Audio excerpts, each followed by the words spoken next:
पर्यावरणाच्या रक्षणासाठी अर्बन फॉरेस्टची गरज. शहरातच जंगल उभारण्याची वेळ आली.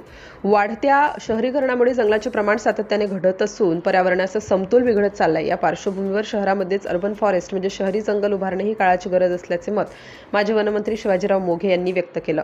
नागपूर येथे जागतिक वन दिनाच्या निमित्ताने आयोजित कार्यक्रमात ते बोलत होते. या कार्यक्रमात स्वर्गीय उत्तमराव पाटील स्मृती वनसंवर्धन पुरस्कार उद्धमसिंग यादव यांना प्रदान करण्यात आला. वनसंवर्धन क्षेत्रात त्यांनी केलेल्या उल्लेखनीय कार्याचा गौरव म्हणून हा सन्मान देण्यात आला.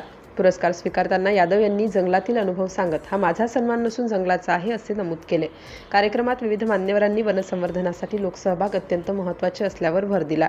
वनविभागाचे अधिकारी श्रीनिवास राव यांनी सांगितले की वन औषधी आणि इतर संसाधनांमधून आर्थिक उत्पन्न वाढवण्यावर भर दिला जात आहे. यावेळी डॉक्टर शिरीष गांधी, डॉक्टर अजय पाटील, निलेश खांडेकर, आनंद तिडके यासह अनेक मान्यवर उपस्थित होते. तसेच समीर सराफ, प्रकाश व्यास, अजय मल, संजय पैडलेवार, रौनक दिवटे, प्रशांत लखानी, राघव राठी, शुभदा फडणवीस, अनन्या बेहरे, ऋषिकेश पेंडसे, शुभम काळे आदींसह वनराई प्रतिष्ठान परिवाराचे सदस्य मोठ्या संख्येने उपस्थित होते. कार्यक्रमात वनसंवर्धन, रोजगार निर्मिती आणि पर्यावरण संरक्षण याबाबत व्यापक चर्चा झाली. एकूणच वाढत्या पर्यावरणीय संकटाच्या पार्श्वभूमीवर अर्बन फॉरेस्ट ही संकल्पना आता केवळ पर्याय नसून गरज बनली आहे. शहरामध्ये हिरवाई वाढवूनच भविष्यातील पर्यावरणीय संतुलन राखता येणार असल्याचा ठाम संदेश या कार्यक्रमामधून देण्यात आला.